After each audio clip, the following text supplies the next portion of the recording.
আল্লাহ রাসূল সাল্লাল্লাহু আলাইহি ওয়াসাল্লাম যেই চারটা গুণ তার উম্মতদেরকে আনতে বললেন, সেই চারটা গুণের মধ্যে এক নাম্বার গুণ আল্লাহ রাসূল বলেন হিফজু আমানাতিন। হে আমার উম্মতেরা, তোমরা আমানতদারি হও, আমানতের হেফাজত করো, সাবধান, আমানতের কোনোদিন খেয়ানত করবে না। আমানতের খেয়ানত বুঝেন? আমানত কারে কয়?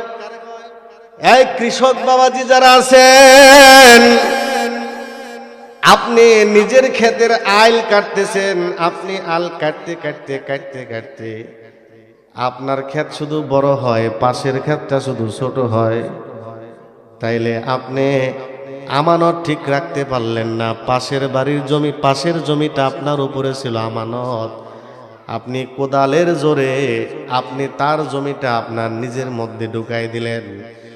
মনে রাখবেন, মুসলমান আপনি গরুর গোশত খাওয়ার মুসলমান হইতে পারেন, আল্লাহর নবীর ঘোষণা অনুযায়ী আপনি খাঁটি মুমিন হইতে পারেন না। কথা কি বুঝে আসতেছে? আল্লাহ রাসূল আমানতদারি ঠিক করতে বলতেছেন। আমাদের নবী মুহাম্মদুর রাসূলুল্লাহ সাল্লাল্লাহু আলাইহি সাল্লাম কেমন আমানতদার ছিলেন তিনি? যেদিন মক্কা থেকে হিজরত করে মদিনায় যাবে, হিজরতের আগেই হযরত আলী রাদিয়াল্লাহু তাআলা আনহুকে আল্লাহ রাসূলের কাছে যা যা মানুষের জিনিস ছিল, যা যা আমানত ছিল, সব আলী রাদিয়াল্লাহু তাআলা আনহুকে বুঝিয়ে দিয়ে গেছিলেন যে আলী, এই জিনিসটা অমুকের, এই জিনিসটা অমুকের, এগুলা সব তাদেরকে দিয়ে দিবেন। সেই নবীর উম্মত আমরা। আমাদের দ্বারা যদি অন্যের মাল নষ্ট হয়, আমাদের দ্বারা যদি আমানতের খেয়ানত হয়, তাইলে আমরা নবীর খাঁটি উম্মত হইতে পারি নাই। আমরা আমানতদারি যদি রক্ষা না করতে পারি, আল্লাহ রাসূল কঠিন হুঁশিয়ারি দিয়ে বলছেন, লা ঈমানা লিমান লা আমানাতা লাহু। যার ভিতরে আমানতদারি নাই, তার ভিতরে ঈমান নাই। ঈমান নাই তার। আল্লাহ রাসূল বলেন, লা ঈমানা লিমান লা আমানাতা লাহু। অর্থাৎ যার ভিতরে আমানতদারি নাই, তার ঈমান নাই। আল্লাহ রাসূল কঠিন হুঁশিয়ারি দিয়েছেন। অতএব আল্লাহ রাসূল যে চারটা গুণের কথা বলতেছেন, এক নাম্বার গুণ হিফজু আমানাতিন, আমানতের হেফাজত। অর্থাৎ আমার উম্মতেরা সাবধান, আমানতদারি রক্ষা করবা, তোমাদের দ্বারা আমানতের যেন খেয়ানত না হয়। জোরে সোরে বলুন না সুবহানাল্লাহ। আমানতদারি রক্ষা করে, এটা বিশাল বড় এক গুণ, ঈমানের একটা রং। আল্লাহ রাসূল কঠিন হুঁশিয়ারি দিছে, যার ভিতরে আমানতদারি নাই তার ঈমান নাই। পূর্বের যুগের মানুষ কিভাবে আমানতদারি রক্ষা করত? একজনের কাছ থেকে জিনিস কিনছে, কেনার জিনিসের মধ্যেও যদি অন্য কোনো জিনিস বেশি আইসা পড়ছে, ওই জিনিস ওই তার কাছে ফিরাইয়া দেওয়ার জন্য সে ব্যতিব্যস্ত হয়ে গেছে। যেমন পূর্বের দিনে এমন আমানতদারি রক্ষা হইতো, এক লোক আরেক লোকের কাছে জমি বিক্রি করছে। জমি বিক্রি করে না মানুষ? বিক্রি করার সময় হঠাৎ করে ওই যে জমিটা কিনছে, সেই জমিনে বিল্ডিং করার জন্য মাটি খুঁড়তেছে। মাটি খুঁড়তে খুঁড়তে স্বর্ণবর্তী কলস বের হয়ে গেছে। আগের দিনে তো ব্যাংক ব্যালেন্স ছিল না, ব্যাংকের ব্যবস্থা ছিল না। যাদের টাকা পয়সা বেশি হইতো, তারা কলসির মধ্যে দিয়ে মাটিতে পুঁতে রাখতো। এই আল্লাহর বান্দা চিন্তা করে, হয়তো আমি যার কাছ থেকে জমি কিনছি, তার কোনো পূর্বপুরুষ হয়তো এখানে আমানতটা রাখছিল, সম্পদটা রাখছিল, তার ওয়ারিসদেরকে দিয়ে যেতে পারে নাই, হয়তো হঠাৎ করে মারা গেছে, তাই বলে আমি আমার ওই ভাইয়ের মাল আত্মসাৎ করে খেয়ে ফেলবো? এই ধরনের উদাহরণ আগের দিনের বইয়ের মধ্যে আমরা পাইতাম। সততার পুরস্কার নামে একটা গল্প আছিল। ভাইরা মনে পড়ে কি? আগের দিনের বই পড়ে, আগের আমাদের সময়কার বই পড়ে আমরা দেখতাম যে সুন্দর সুন্দর বই, সুন্দর সুন্দর কথা। আর এখনকার বই পড়ে পোলাইহান হয় বান্দর বান্দর। কথা কোন ঠিক কিনা? শিক্ষা ব্যবস্থার মধ্যে, শিক্ষা পদ্ধতিতে আজকে এতটা অধপতন এসেছে। চিন্তা করেন একটা মানুষ কিভাবে টিরিং টিরিং করে সাইকেল চালায়, এই শিক্ষাটাও শিক্ষকদেরকে দেওয়া হইতেছে ছাত্রদেরকে দেওয়ার জন্য। ব্যাংক কিভাবে প্যাক প্যাক করে এই শিক্ষা দিতেছে বর্তমান বইয়ে। আলু ভর্তা কিভাবে বানাইতে হয় খবর রাখছেন আপনারা? এগুলা বইয়ের মধ্যে আলু ভর্তা কিভাবে বানাইতে হয় এই শিক্ষা বইয়ের মধ্যে। চিন্তা করেন আলু ভর্তা বানানো শেখার জন্য আবার স্কুলের বই পড়তে হবে। শিক্ষা ব্যবস্থাকে ধ্বংস করার জন্য আন্তর্জাতিকভাবে চক্রান্ত চলতেছে, কথা বলুন ঠিক কিনা? এজন্য এই সমস্ত শিক্ষা পদ্ধতি বাদ দিয়ে সে আমাদের বাপদাদারা যেই শিক্ষায় শিক্ষিত হয়ে আজকে বড় বড় চেয়ারে বসে আছে, আমরা যেই শিক্ষায় শিক্ষিত হয়েছি আবার সেই শিক্ষায় ফিরে যেতে হবে, কথা বলুন ঠিক কিনা? তো আগের এই সমস্ত গল্পগুলা ছিল, যেমন শিক্ষাগুরুর মর্যাদা নামে একটা কবিতা ছিল, মনে আছে কি আপনাদের? বাদশাহ আলমগীরের ছেলে তার ওস্তাদের পায়ে পানি ঢেলে দিচ্ছে। ওস্তাদ দৃশ্যটা দেখে ওস্তাদকে, বাদশাহ আলমগীর দৃশ্য দেখে ওস্তাদকে খবর পাঠাইছে। ওস্তাদ মনে করছে আইরে আমার তো কাম শেষ, কারণ বাদশাহর ছেলের দিয়া পায়ে পানি ঢালাইছি, না জানি কি করবে আমাকে। বাদশাহ আলমগীর ডেকে নিয়ে বলে, আমার ছেলে শুধু আপনার পায়ে পানি ঢেলে দেয় কেন, পা কসলাইয়া নিজের হাত দ্বারা ডলে ডলে ধোয়াইলো না কেন? আল্লাহু আকবার বলেন। এরকম শিক্ষাগুরুর মর্যাদার কবিতা আমরা পড়েছি, যার কারণে এখনো শিক্ষককে সামনে পাইলে তাদের পায়ের ধুলি মাথায় নেওয়ার জন্য আমরা ব্যস্ত হয়ে যাই, কথা বলুন ঠিক কিনা? অথচ এখনকার শিক্ষা ব্যবস্থার কারণে ছাত্ররা শিক্ষকের দিকে চেয়ার ছুঁড়ে মারে, তারা শিক্ষাগুরুর মর্যাদা দিতে জানে না, জানে না, জানে না, কথা বলেন ঠিক কিনা? যাহোক আল্লাহর বান্দা, জমিনে যখন মাটি খুঁড়তেছে বিল্ডিং করার জন্য, বাড়িতে কাজ করার জন্য, ঠিক এমন সময় ওই জমিন থেকে স্বর্ণবর্তী কলস বের হইছে। যে এই স্বর্ণবর্তী কলস তো আমার না, ওই ভাইয়ের ওয়ারিশ সূত্রে মালিক, অতএব আমি তার কাছ থেকে জমিন কিনছি, আমি তো এই স্বর্ণবর্তী কলস কিনি নাই, অতএব এটা তার, আমি তাকে দিয়ে দিব। সুবহানাল্লাহ। স্বর্ণবর্তী কলস নিয়ে আল্লাহর বান্দা চলে গেলেন তার বাড়িতে, যার কাছ থেকে জমি কিনছে। জমি যার কাছ থেকে কিনছে তাকে গিয়া বলে, ভাই এই যে তোমার কাছ থেকে আমি জমিন কিনছি, স্বর্ণবর্তী কলস তো কিনি নাই, অতএব এটার মালিক তুমি নাও, তুমি নিয়া আমাকে তুমি দায় মুক্ত করো। জমিনওয়ালা বলে, এরে ভাই আমি তোমার কাছে জমিন বিক্রি করছি, জমিনের আসমান পর্যন্ত যত জায়গা সব তোমার, নিচ পর্যন্ত যত যায় সব তোমার, অতএব স্বর্ণবর্তী কলস তোমার, তুমি নিয়ে যাও। স্বর্ণবর্তী কলস নিয়ে ঠেলা ঠেলি। আর আমাদের যুগে যদি হইতো, কথা কি বুঝতেছেন আপনারা? এক পর্যায়ে সে বলে আমার না তোমার, এই লোক বলে আমার না তোমার।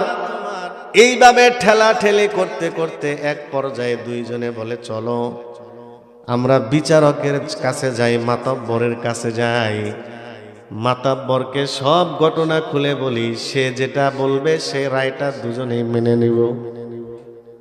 দুইজনে মিলা বিচারকের কাছে গিয়া, কাজী সাহেবের কাছে গিয়া বিচার দিছে। কাজী সাহেব কয় স্বর্ণবর্তী কলস নিয়ে করো ঠেলা ঠেলি। এখন ইনসাফের কোন কলম জিয়া যে তোদের বিচারটা আমি করি। আগের দিনের বিচারকরাও ভালো ছিল, মাতাব্বররা ছিল ইমানদার মাতাব্বর। আর এখনকার মাতাব্বর যদি হইতো, ওই স্বর্ণবর্তী কলস কি দুইজনের একজনের বাড়িতে যাইতো? কথা কন। আগেকার ইমানদার বিচারক ছিল, কাজী সাহেব ছিল, যার কারণে মানুষেরা ন্যায় বিচার পাইতো। কিন্তু এখনকার বিচারকদের যে অবস্থা, মাতবরদের যে অবস্থা, টেকার কানে দেখলে মতলব ঘুরে যায়, কথা কোন ঠিক কিনা? বর্তমান যদি দুই মাতবর একসাথে কলাকলি করতে চায়, বুক আরেকটার সাথে আরেকটা জীবনও মিলবে না, কারণ এরা ঘুষ খাইতে খাইতে পেটটারে বানাইছে ডোল, দুই পেট হয় একসাথে, কলাকলি করার সময় বুক আর মিলে না। কথা কোন ঠিক কিনা? বর্তমান আমাদের দেশের যে মাতাব্বরদের যে অবস্থা, ঘুষ খায়া তারা কথা বলে, যার কারণে আগের দিনের মাতাব্বররা একটা গল্প বলে, একটা চুটকি বলে বিচার কঠিন সমস্যার সমাধান করে ফেলতো। আজকের মাতাব্বররা সালিশে বসা অবস্থায় ওইখানে আবার নতুন করে মারামারি লাগে। কথা কোন ঠিক কিনা? আসলে তো মাতাব্বর আগেই ভালো ছিল, এখন তো মাতাব্বর না, এখন জানোয়ার। কথা কোন ঠিক কিনা? উদাহরণ হিসাবে ছোট ভাই আর বড় ভাইয়ের মধ্যে তাল গাছ নিয়ে ঝগড়া। বড় ভাই কয় তাল গাছ আমার, ছোট ভাই কয় তাল গাছ আমার। দুইজনের মধ্যে ঝগড়াটা বেশি হয়েছে, এত বেশি হওয়ার কথা ছিল না। কারণ বেশি হয়েছে কেন জানেন? ওই বাড়িতে দুইটা মাওয়ের মাইয়া আছে। মাওয়ের মাইয়া ছিলেন তো, এরা আরো ওই আগুনের মধ্যে ঘি ডালে। কথা কোন ঠিক কিনা? ছোট ভাই কয় তাল গাছ আমার, বড় ভাই কয় তাল গাছ। বড় ভাইকে পাঠাই দিছে মাতবরের বাড়িতে, রাত্রিবেলা মাতবরে ডাকে, চাচা আসেন নাকি? চাচা বাইর হয়ে আইছে। কি চাচা? আগামী শুক্রবার বিচার, তাল গাছ যেন আমার হয়। আরে তোর ভাই দিছে 5,000, তুই যদি 10,000 না দেস তাইলে তো তোর পক্ষে কইতে পারি না। কথা বুঝেন না? এবার 10,000 টাকা মাতবর রে দিয়া দিছে। শুক্রবার দিন বিচারে এক দাবার ঠিকই ছোট ভাইয়ের পক্ষে মাতবর কথা কইছে, কিন্তু একটু পরে মাতবর পল্টি মারছে। এবার বড় ভাইয়ের পক্ষে কথা কয়, ছোট ভাই মাতবর রে কানে কানে ডাক দিয়ে ফাঁকে নিয়ে কয়, কি ব্যাপার চাচা? টেহানা দিলাম 5,000। এবার কথা কন কিননি গা?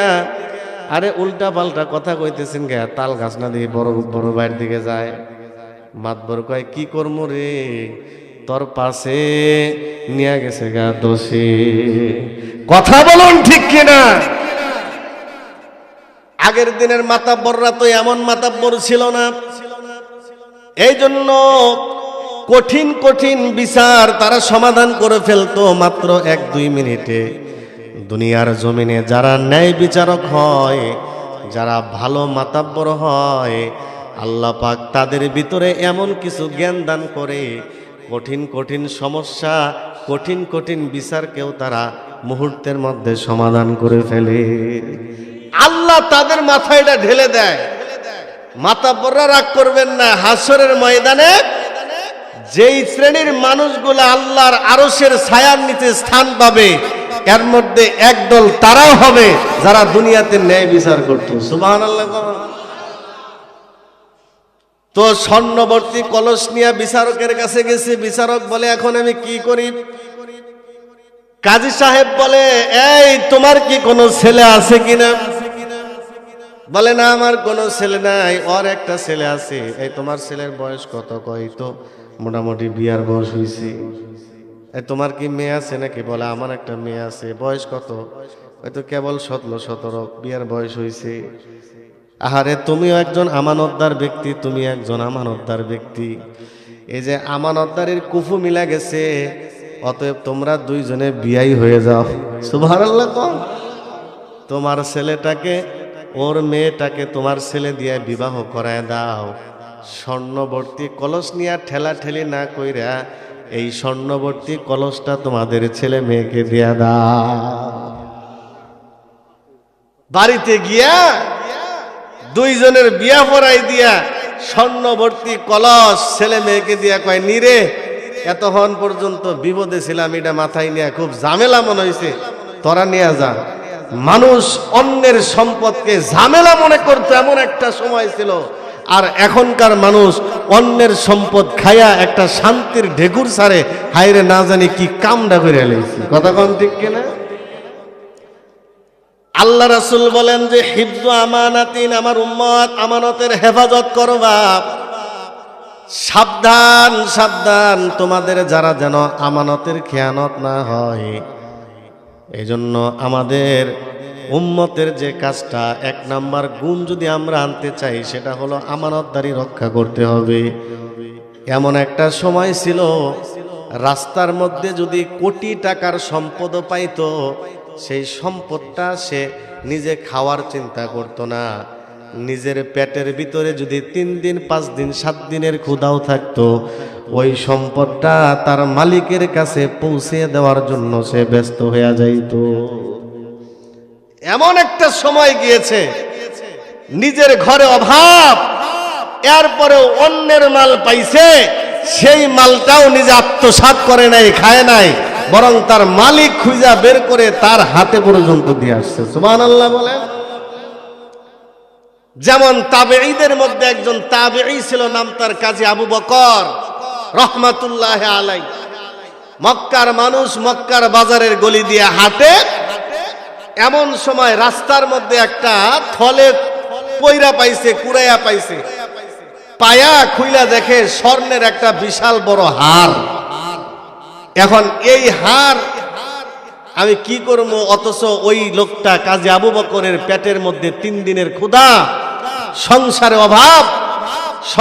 অভাব থাকা অবস্থায় 3 দিনের পেটের ক্ষুধা নিয়ে এত বড় একটা স্বর্ণের হার, লক্ষ কোটি টাকা যার দাম, এই হার পেয়েও সে আর ওইটা খাওয়ার চিন্তা করেন নাই, সে এটা মেরে দেওয়ার চিন্তা করে নাই। সুবহানাল্লাহ।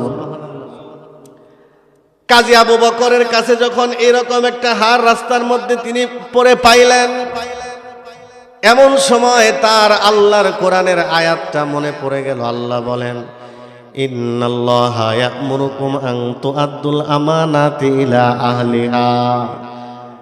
আল্লাহ পাক এটা নির্দেশ দিতেছেন, সেটা হলো আমানতটা তার আহাল পর্যন্ত পৌঁছে দাও। আল্লাহ পাকের এটা আদেশ, কারো আমানত যদি তোমাদের কাছে থাকে তাহলে সে আমানতটা তার আহাল পর্যন্ত পৌঁছায় দাও। আল্লাহর ওলি কাজী আবু বকর এই আল্লাহর কোরআনের আয়াতটা মনে পড়ে সে স্বর্ণের হারটা নিয়ে, থলেটা নিয়ে ঘরের মধ্যে রাখলেন, আলমারির মধ্যে রাইখা সে চিন্তা করতেছে, যার এত দামি সম্পদ হারাইছে সে হয়তো এখন ঠিক নাই, পাগলের মতো হয়ে গেছে খোঁজার জন্য অভাবের সময়। কাজী আবু বকর এর আসল মালিক বের করার জন্য তিনি বাড়ির থেকে বের হয়ে গেলেন।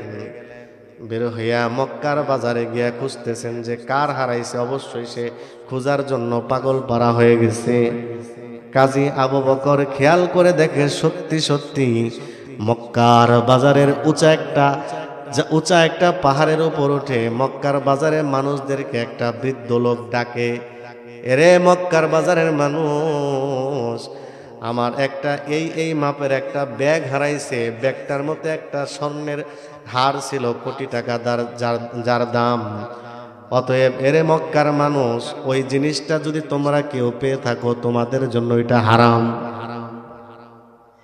যদি তোমরা কেউ পেয়ে থাকো এটা আমার কাছে দাও, আমার সম্পদটা যদি আমার কাছে ফিরে দাও। এই যে আমার কাছে একটা 500 টাকার একটা থলে আছে, এই 500 দিরহামের থলেটা আমি তোমাকে পুরস্কার দিয়ে দিব, ওইটা তোমার জন্য হারাম আর এইটা তোমার জন্য হালাল।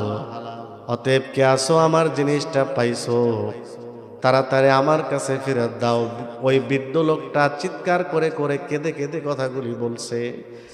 কাজী আবু বকর কাছে যায়া বুড়ার হাতটা ধরে টানতেছে, আমার সাথে আসেন। বুড়ার আর বুঝতে বাকি রইল না, মনে হয় আমার সম্পদটা এই লোকটাই পাইছে। আল্লাহর ওলি কাজী আবু বকর বৃদ্ধ লোকটাকে বাড়িতে নিয়ে গেল। বাড়ির উঠানের মধ্যে নিয়ে বলতেছে, মুরব্বী আপনার জিনিসটার পুরো বিস্তারিত বর্ণনা দেন।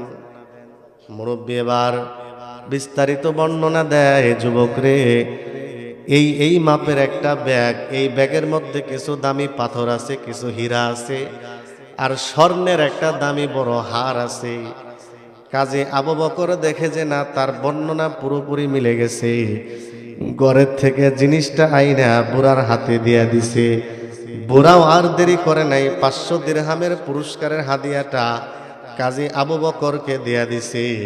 কিন্তু কাজী আবু বকর বলে, বুড়ারে, না না না, আমি তোমার এই পুরস্কারটা নিতে পারবো না, কারণ এই মাত্র আমি একটা আমানতের হেফাজত করে যেই ভালো কাজটা আমি করলাম, নেকের কাজটা করলাম, এইটা আমি দুনিয়ায় নিয়ে আমি ঠকতে চাই না। এটার পুরস্কার আমি আল্লাহর কাছ থেকে নিতে চাই। আল্লাহর কাছ থেকে নেব বুড়া, তোমার কাছ থেকে নেওয়ার দরকার নেই। নিয়ে যাও তুমি, এটাও নিয়ে যাও, দোনোটাই নিয়ে যাও। তবে বুড়ারে, আমার পেটের ভিতরে 3 দিনের ক্ষুধা, আমি চাইলেই তোমার এই পুরস্কারটা আমি নিতে পারতাম, কিন্তু বুড়ারে না না, আমি এই দুনিয়াতে এই পুরস্কারটা সামান্য পুরস্কার নিয়ে এত বড় পুরস্কার আমি হাতছাড়া করতে চাই না। যদিও আমার পেটের ভিতরে 3 দিনের ক্ষুধা, আমি এই ক্ষুধাটাকে কষ্ট করে আমি আল্লাহর কাছ থেকে পুরস্কারটা নেব। সুবহানাল্লাহ। বৃদ্ধ লোকটা কাজী আবু বকরের বাড়ির থেকে সামনের দিকে যায়। সামনে 1 কদম যায় তো 2 কদম পিছনে। বুড়াই ওই কাজী আবু বকরের দিকে তাকায়, সামনের দিকে যায়, আবার ফিরা ফিরা চায় আর চিন্তা করে আল্লাহকে ডেকে বলে, আল্লাহ, তোমার জাহান্নামের আগুন যেই যুবকদেরকে জ্বালাইতে পারবে না, এই রকম যুবকই তো মনে হয় সেই যুবক। সুবহানাল্লাহ। জান্নাতি যুবকের চেহারাটা একটু ভালো করে দেখে যাই, প্রাণ ভরে দেখে যাই। আল্লাহ পাক রব্বুল আলামিন আমানতদারি যদি কোনো বান্দায় রক্ষা করে, সেই বান্দার পুরস্কার শুধু হাসরে নয়, কিছু কিছু বান্দাকে আল্লাহ পাক দুনিয়াতেও তার পুরস্কার দিয়া দেয়, দুনিয়াতেও দিয়া দেয়। এই কাজী আবু বকর 10, 12, 15 বছর পর একদিন নদী ভ্রমণে গেছে, সমুদ্র সফরে গেছে। সমুদ্রে সফরে যায়া হঠাৎ করে নদীর মধ্যে উত্তাল ঢেউ শুরু হয়ে গেছে, লঞ্চ ডুবে গেছে, লঞ্চের নাবিক মারা গেছে, যাত্রী সব ডুবে মরে গেছে। আর এই কাজী আবু বকরকে আল্লাহ পাক সমুদ্রের একটা ঢেউয়ের ধাক্কা দিয়া সেই ইয়ামানের দ্বীপের মধ্যে নিয়ে ফেলাই দিচ্ছে। সুবহানাল্লাহ। কাজী আবু বকর ইয়ামানের দ্বীপের মধ্যে বেহুশ হয়ে পড়ে আছে।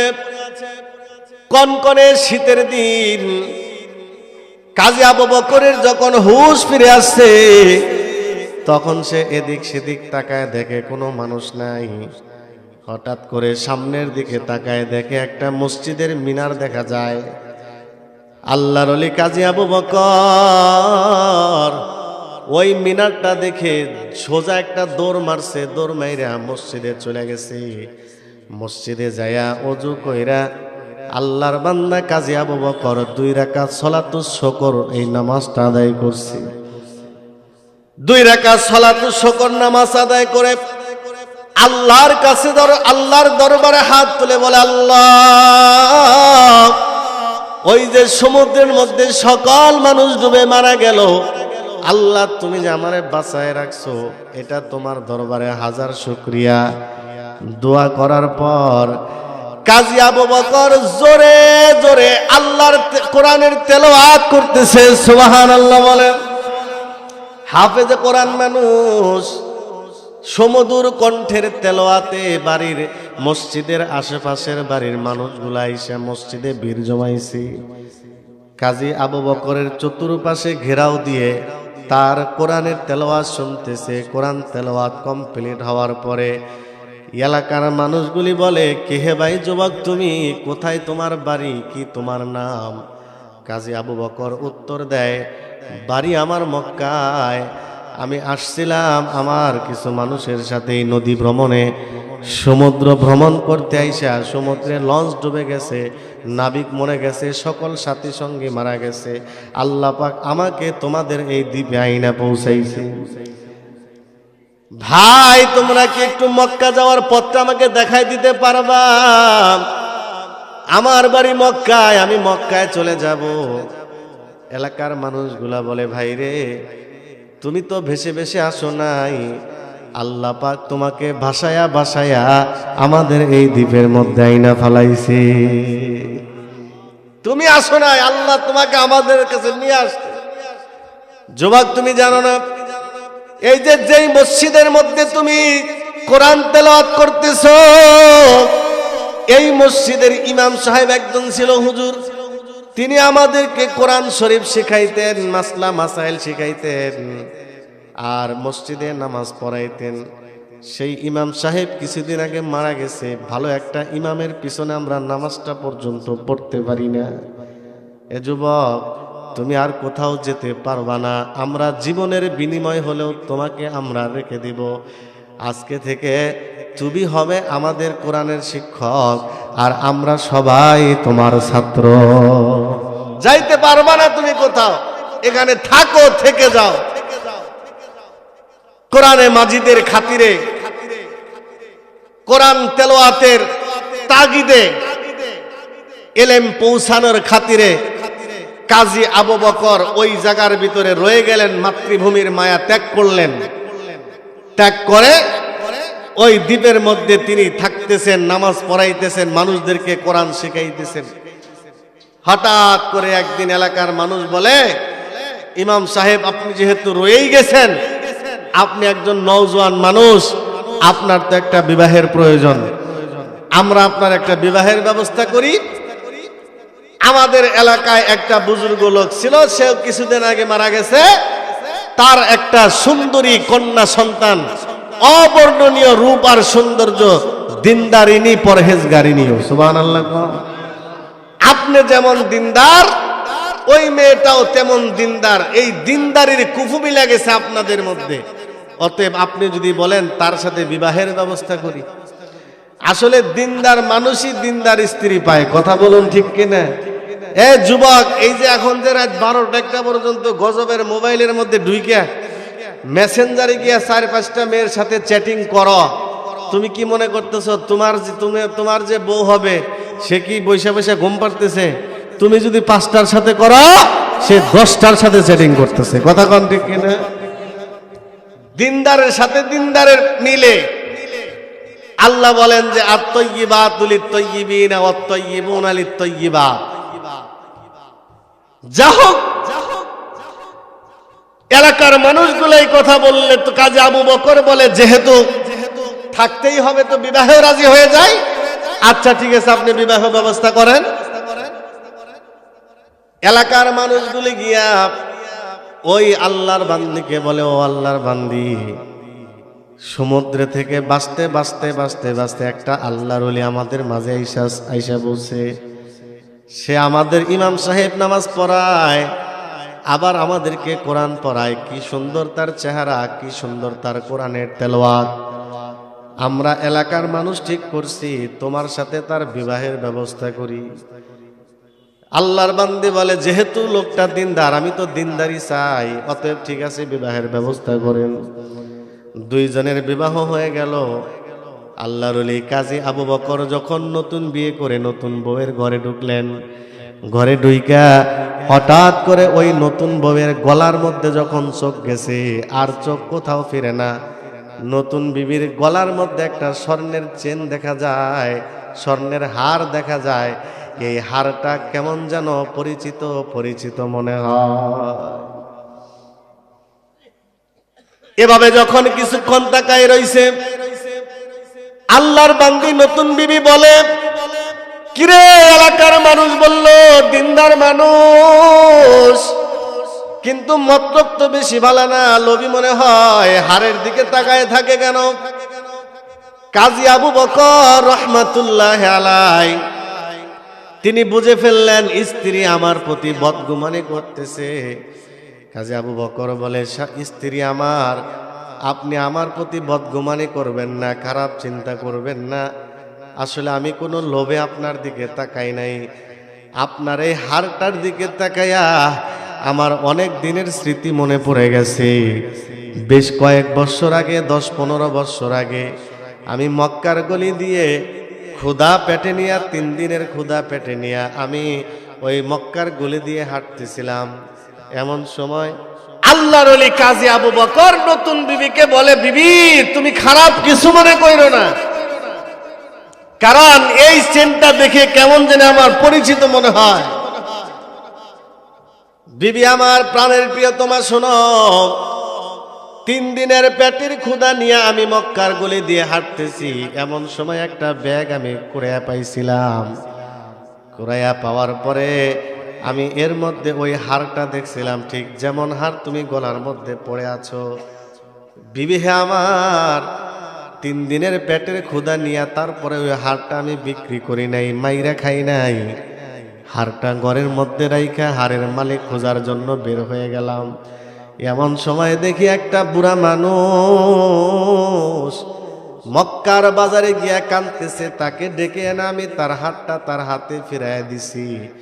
সে আমাকে পুরস্কার হিসাবে 500 দিরহাম দিয়েছিল, সেই দিরহামটাও আমি দিয়া দিছি, ওইটাও আমি নেই নাই। এ কথাগুলি বলার পর স্ত্রী নতুন বিবি লাফ দিয়া স্বামীর বুকের উপর পড়ে গেছে। ডাক দিয়া নতুন বিবি বলে, স্বামী গো, তাহলে আপনি কি সেই আবু বকর যার কথা বলে বলে আমার বাবা মাঝে মাঝে কাঁদছে? আমার বাবা মৃত্যুর আগ দিয়া দিয়াও আমার গলায় যখন এই হারটা পরায়া দেয়, পরায় দিয়া বলে, মারে, এই হারটার একটা বিশাল বড় স্মৃতি আমার আছে। এই হারটা নিয়ে আমি মক্কার বাজারে মক্কায় গিয়েছিলাম ব্যবসা করার জন্য। হারটা আমি পথের মধ্যে হারাই ফেলছিলাম।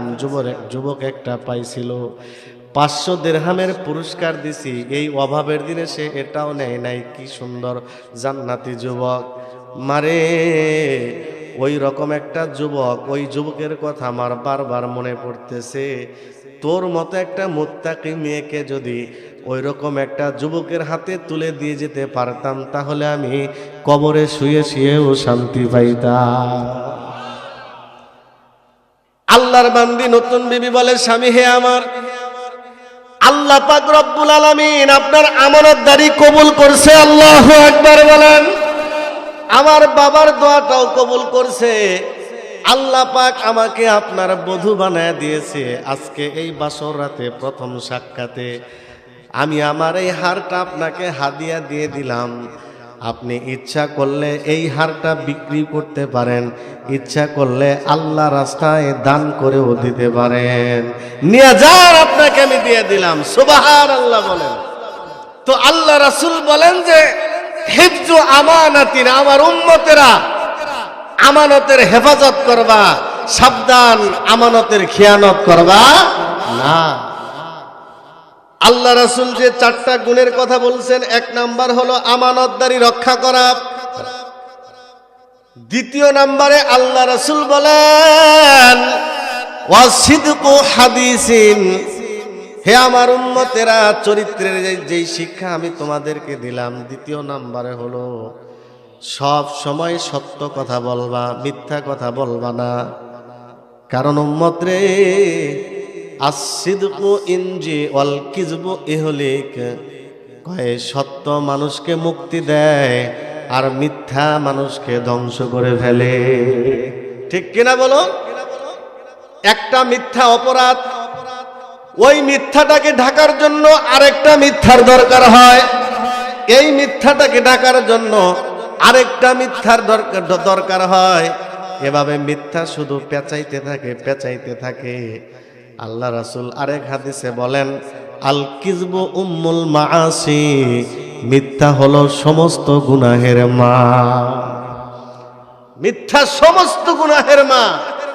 আর আমরা মিথ্যা এমন ভাবে বলি যে মিথ্যা যেটা মহাপাপ, এটা আমরা মনেই করি না। কথা কোন ঠিক কিনা? এই যে গজবের মোবাইল একটা বাইর হয়েছে বিজ্ঞানী বাবার মেহনতে, এইটা বাইর হওয়ার পরে মিথ্যা কথা মানুষ ঠোঁটের আগায় থাকতেছে, ঠোঁটের আগা দিয়া মিথ্যা বলতেছে যে এখন রইছে সে ডুবাইল, কয়তো গোপালপুরে এসে পড়ছি। আছে না নাই? টাকা পায়, ও দেখাই করে না, ফোন ধরেই না, অন্য নাম্বার দিয়ে ফোন দিছে, বেড়া মনে করছে ও না ধরে দেখা যায় না, হে পাওনাদার, ও রইছে কিন্তু ডুবাইল, কয় না আমি তো ঢাকায় পড়ছি। আছে না নাই? কসম খেয়ে খেয়ে এ জাতি মিথ্যা কথা বলে। ব্যবসার ক্ষেত্রে মিথ্যা, রাজনীতিতে মিথ্যা, মিথ্যার ছড়াছড়ি আজকে আমাদের জমানায়, আমাদের সমাজে মিথ্যার ছড়াছড়ি হয়ে গেছে। যার কারণে আমরা নিজেরাই ঠিক নাই, বিজাতিরা আমাদের মারবে না তো আদর করবে। কথা কোন ঠিক কিনা? আল্লাহ রাসূল বলেন ওয়াসিদকু হাদিসিন, হে আমার উম্মতেরা, তোমাদেরকে যেই চরিত্রের শিক্ষা আমি দিলাম, 2 নম্বরের চরিত্র শিক্ষা দিলাম, সাবধান তোমরা কোনোদিন মিথ্যা কথা বলবা না, সব সময় সত্য কথা বলবা, কারণ সত্য মানুষকে মুক্তি দেয় আর মিথ্যা মানুষকে ধ্বংস করে ফেলে। আসিদকু ইনজি ওয়াল কিযবু ইহলিক, মিথ্যা মানুষকে ধ্বংস করে ফেলে। এমন একটা জামানা ছিল, নিজেদের পরাজয় জেনেও তারা মিথ্যা কথা বলতো না, সব সময় সত্য কথা বলতো। সুবহানাল্লাহ বলে। যেমন হিন্দুস্তানে এক সরকারি খাস জমি নিয়ে হিন্দু মুসলমানের মধ্যে মারামারি। হিন্দুরা কয় জমিটা আমাদের, মুসলমানরা কয় জমি আমাদের। তো যে সময় যাদের ক্ষমতা পাওয়ার বেশি থাকে তখন তাদের সাইনবোর্ড জ্বলে, অর্থাৎ যখন হিন্দুদের ক্ষমতা বেশি থাকে তখন ওই জায়গার ভিতরে মন্দিরের সাইনবোর্ড জ্বলে, যখন মুসলমানদের পাওয়ার বেশি থাকে তখন ওই জায়গার ভিতরে মসজিদের সাইনবোর্ড জ্বলে। কথা বুঝেন নাই? যে বর্তমান এখন যেরকম আমাদের আওয়ামী লীগের সময়, এজন্য বিভিন্ন অফিস আদালতে জননেত্রী শেখ হাসিনার ছবি থাকে আর বঙ্গবন্ধু শেখ মুজিবুরের ছবি থাকে। কথা ঠিক না? আবার যদি ক্ষমতা পাল্টা যায়, যদি বিএনপি আইসা পড়ে, তাহলে পিছনে ছবি থাকবে জিয়াউর রহমানের আর বেগম খালেদা জিয়ার। কথা ঠিক না? আবার যদি ক্ষমতা লাঙ্গলের আইসা যায়, পিছনে ছবি থাকবে কার? আমগর এরশাদ চাচার। কথা ঠিক না? তাহলে আপনারা কি এটা রাজনীতির কথা মনে করতেছেন? উদাহরণ দিলাম আর কি, ক্ষমতা যার সব কার্যক্রম কি তা। তো হিন্দু মুসলমানের মধ্যে খাস জমি নিয়ে দ্বন্দ্ব। হিন্দুদের যখন পাওয়ার হয় তখন হিন্দুরা ওই জায়গার ভিতরে মন্দিরের সাইনবোর্ড ঝুলায়, আর যখন মুসলমানরা পাওয়ারে থাকে তখন মুসলমানরা মসজিদের সাইনবোর্ড ঝুলায়। এভাবে কিছুদিন যাওয়ার পরে হঠাৎ করে হিন্দু মুসলিম একসাথে বসছে, বৈশা বলে, এই শোনো, আর কতদিন এই জমি নিয়ে মারামারি করবো? অতএব চলো আমরা 2 জনে মিলা, 2 গ্রুপ মিলা আমরা আদালতে যাই, হাকিম সাহেবের কাছে ব্যাপারটা খুলে বলি, মামলা দায়ের করি, আদালত থেকে যে রায়টা আসবে সেই রায়টা আমরা দুনো গ্রুপই মেনে নিব। আগের দিনের হিন্দু মুসলিমরাও মিলা খাইতে পারতো। কথা বলুন ঠিক কিনা? এখন আমরা মুসলমানরা মিলা খাইতে পারি না, স্বয়ং নিজের দলের লোকের সাথে মিলা জিলা খাইতে পারি না। কথা ঠিক না? আমরা তো অশান্তি চাই না, আমরা সমাজের মধ্যে ফিতনা ফাসাদ চাই না। আপনারা থাকেন, আপনারা খান, কিন্তু মিলা জিলা খান, ফাসাদ করতে পারবেন না সমাজে, অশান্তি করতে পারবেন না সমাজে। কথা বলুন ঠিক কিনা? আগের দিনের হিন্দু মুসলমানরা মিলা খাইতো। হিন্দু মুসলমান একসাথে মিলা তারা পরামর্শ নিয়ে আদালতে চলে গেল। আদালতের বিচারক হিন্দু মানুষ, কিন্তু ন্যায় বিচারক। আর আমাদের মুসলমান বিচারকরা টাকা খায়াও বিচার করে, আছে না নাই? তৎকালীন জামানায় এই হিন্দুস্তানের জমি নিয়ে মারামারি, ওই জমিনেই ওই এলাকার ভিতরে প্রবীণ মুরব্বী একজন আলেম, শায়েখ জাকারিয়া রহমাতুল্লাহ আলাইহির বাবা ইয়াহিয়া কান্দলবী রহমাতুল্লাহ আলাই। এই ইয়াহিয়া কান্দলবী রহমাতুল্লাহ আলাই ওই এলাকার একজন বয়োজ্যেষ্ঠ মানুষ, মুরব্বী একজন মানুষ। মুসলমান আর হিন্দুরা মিলা যখন আদালতে গিয়া মামলা দায়ের করলো, হাকিম সাহেব হিন্দু মানুষ কয় যে এই জায়গা জমির কোনো নথিপত্র তো কিছুই নাই, কাগজপত্র কিছু নাই, আমি কিভাবে বিচারটা করব? হাকিম সাহেব শেষ পর্যন্ত 2 গ্রুপকে বলে দিলেন, তোমরা শোনো, তোমরা আজকের মতো এলাকায় চলে যাও, তোমাদের এলাকার ভিতরে সবচাইতে মুরব্বী মানুষকে, সবচাইতে বয়োজ্যেষ্ঠ মানুষকে, সবচাইতে প্রবীণ মানুষকে, সবচাইতে বয়স বেশি কার, এমন একটা মুরব্বীকে ধইরা তোমরা আমার কাছে নিয়ে আসো। ওই মুরব্বী বলতে পারবে যে এই সরকারি খাস জমি কারা আগে দখলে নিছে। ওই মুরব্বী যেটা বলবে, যদি বলে হিন্দুরা আগে দখলে নিছে তাহলে জমিটা হিন্দুদের হবে, আর যদি মুসলমানরা আগে দখলে নিয়ে থাকে তাহলে জায়গাটা মুসলমানদের হবে, তারা চিরস্থায়ী একটা মসজিদ বানাবে। হিন্দুরা পাইলে তোমরা চিরস্থায়ী একটা বড় মন্দির বানাবা, সাবধানেই জমি নিয়ে আর ঝগড়া ফাসাদ করবা না। আদালত থেকে মুসলমানদের দল আর হিন্দুর দল দুই গ্রুপ মিলেমিশে ফিরে আসলো। আসার পর এলাকার ভিতরে বয়োজ্যেষ্ঠ মানুষ খোঁজা শুরু করলো, মুরব্বী কার বয়স বেশি। খুঁজতে খুঁজতে দেখে মৌলবী ইয়াহিয়া কান্দলবী রহমাতুল্লাহি আলাইহি সারা সবচাইতে বেশি বয়সের মুরব্বী আর কেউ নাই। মুসলমানরা তো আনন্দে ফালাফালি শুরু করলো, হায়রে সাক্ষী পাওয়া গেছে মুসলমানদের, অতএব জমি আমাদের হবে, মসজিদ নির্মাণ হবে। মুসলমানদের আনন্দ। কিন্তু হিন্দুরা মন খারাপ, হায়রে সবচাইতে বেশি বয়স না পাওয়া গেল মুসলমানের মধ্যে, তাও আবার মৌলবী সাহেব। হে কি আর চাবো যে এই জায়গার ভিতরে মন্দির হোক?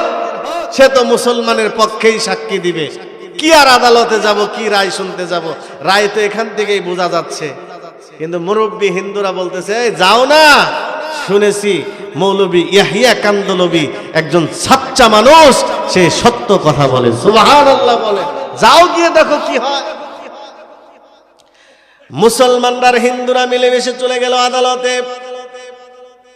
আদালতে যাওয়ার পর কাঠগড়ার ভিতরে মৌলবী ইয়াহিয়া কান্দলবী রহমাতুল্লাহি আলাইহিকে দাঁড় করায়া হাকিম সাহেব জিজ্ঞাসা করে, মৌলবী সাহেব, আজকে আপনার একটা কথাতেই বিচার হয়তো এদিকে যাবে নয়তো এদিকে যাবে। মৌলবী সাহেব, আপনি সত্য করে হিসাব করে একটা কথা বলবেন, কারণ আজকে আপনার কথাতে একটা কথাতেই হয়তো এই জায়গার ভিতরে মসজিদ হবে, নয়তো এই জায়গার ভিতরে মন্দির হবে। আপনি সত্য করে বলেন তো, এই জায়গা সরকারি খাস জমি ঘোষণা হওয়ার পর দখল আগে কারা করছে? মৌলবী ইয়াহিয়া কান্দলবী রাহমাতুল্লাহি আলাইহি হাকিম সাহেবকে লক্ষ্য করে বলে, হাকিম সাহেব, আমি এমন একজন নবীর উম্মত, যেই নবী মিথ্যা বলা তো দূরের কথা, মিথ্যার কল্পনাও করতো না। সুবহানাল্লাহ। আমার নবীকে ওই জামানার বেঈমানেরা উপাধি দিয়েছিল আল আমিন। কথা বলুন ঠিক কিনা? আমি সেই নবীর উম্মত, আমি মিথ্যা কথা বলতে পারি না। মৌলবী ইয়াহিয়া কান্দলবী রাহমাতুল্লাহি আলাইহি বলেন, হাকিম সাহেব, আসলে এই জায়গার অরিজিনাল মালিক হলো হিন্দুরা। হাকিম সাহেব হিন্দুদের পক্ষে রায় দিয়া দিল। মুসলমানরা মৌলবী সাহেবকে ধমকাইতে ধমকাইতে আদালত থেকে বের হয়ে গেল। এই কথা বলতে লাগলো, হাইরে, মুসলমানের কথাতে মুসলমানের জমি হারাইলাম, মুসলমানের সাক্ষীতে জমিন থেকে মসজিদ না হয়ে মন্দির হয়ে গেল। কিসের মৌলবী হইছে? ফাঁকে থেকে গাইল পাড়া শুরু করলো। আরে মুসলমান, খুব ভালো করে বুঝবেন, মৌলবীরে ফাঁকে থেকে দেখাই বিচার করা যায় না। কখনো কখনো যা দেখা যায় সেটা হয় না, আর যেটা হয় সেটা দেখা যায় না। আল্লাহর ওলি বাইজিদ বোস্তামি রাহমাতুল্লাহ এক পতিতার ঘরে ঢুকতেছে, তো লোচ্চা টাইপের যে মানুষগুলো হেরা কয় খালি আমরাই ওই ঘরে যাই না, মৌলানার মুন্সিরাও যায়, বাইজিদ বোস্তামি এত বড় হুজুর গেছে। আর আসলেই যারা প্রকৃত ভালো মানুষ তারা বলতেছে, না, ডাক্তার যেহেতু গেছে, ভিতরে রোগী অবশ্যই আছে। কথা কন ঠিক কিনা? মুসলমানরা মৌলবীকে গালি দিতে দিতে বের হলো, হিন্দুরাও চলে গেল। মৌলবী ইয়াহিয়া কান্দলবী রাহমাতুল্লাহি আলাইহি ওই রাত্রে ঘুম থেকে উঠে তাহাজ্জুদের নামাজ পড়ার জন্য উঠছেন, ওযু করার জন্য যাবেন। এমন সময় অনেকগুলা মানুষের পায়ের আওয়াজ পায়। পায়ের আওয়াজ পায়া ইয়াহিয়া কান্দলবী রাহমাতুল্লাহি আলাইহি ভাবলেন, গতকালকে সাক্ষী দিয়া মুসলমানদের জমি হিন্দুদের দিয়া দিছি, হয়তো মুসলমানরা আমার বাড়িঘর ভাঙতে আসছে। মৌলবী ইয়াহিয়া কান্দলবী রাহমাতুল্লাহ একটু আইগায় গেলেন, আইগায় যায় দেখলেন যে না, এরা মুসলমানরা না, সব হিন্দুর দল। এলাকার সকল হিন্দুরা ইয়াহিয়া কান্দলবী রাহমাতুল্লাহর বাড়িতে আসছে। ইয়াহিয়া কান্দলবী রাহমাতুল্লাহ আলাইহি বলে, হিন্দুদেরকে বলে, তোমাদের জমিন সাক্ষী দিয়া তোমাদেরকে দিয়ে দিলাম, এরপরও তোমরা কেন আমার বাড়িতে আসছো? হিন্দু লোকেরা বলে, মৌলবী সাহেব, যেই ধর্মে থাকলে জবানটা তো পবিত্র হয়, আদালতে খাড়াইয়া নিজেদের পক্ষে একটা মিথ্যা সাক্ষী পর্যন্ত দেওয়া যায় না। না জানে ওই ধর্মের নবী কেমন মানুষ ছিল। আল্লাহু আকবার বলেন। আল্লাহু আকবার। এলাকার সকল হিন্দুরা বলে, মৌলভী সাহেব আপনি ওই ধর্মের অনুসারী হওয়ার পর আপনার জবানটা এত পবিত্র, নিজেদের বিপক্ষে আপনি সাক্ষ্য দিয়েছেন, আমরা ওই ধর্মটা গ্রহণ করার জন্য আসছি। সুবহানাল্লাহ বলেন। মৌলভী সাহেব আমাদেরকে হাতে হাত রেখে কালেমা পড়ে মুসলমান বানায় দেন, কারণ এমন একটা ধর্ম যেই ধর্মে থেকে একটা মিথ্যা কথা বলা যায় না। অতএব আমাদেরকে মুসলমান বানায় দেন। কালকে সকালবেলায় নতুন মুসলমান আমরা, নব মুসলিম আর পুরান মুসলিমরা সকলেই মিলা ওই জায়গার ভিতরে আপনার ইমামতিতে মসজিদের সূচনা আরম্ভ করব।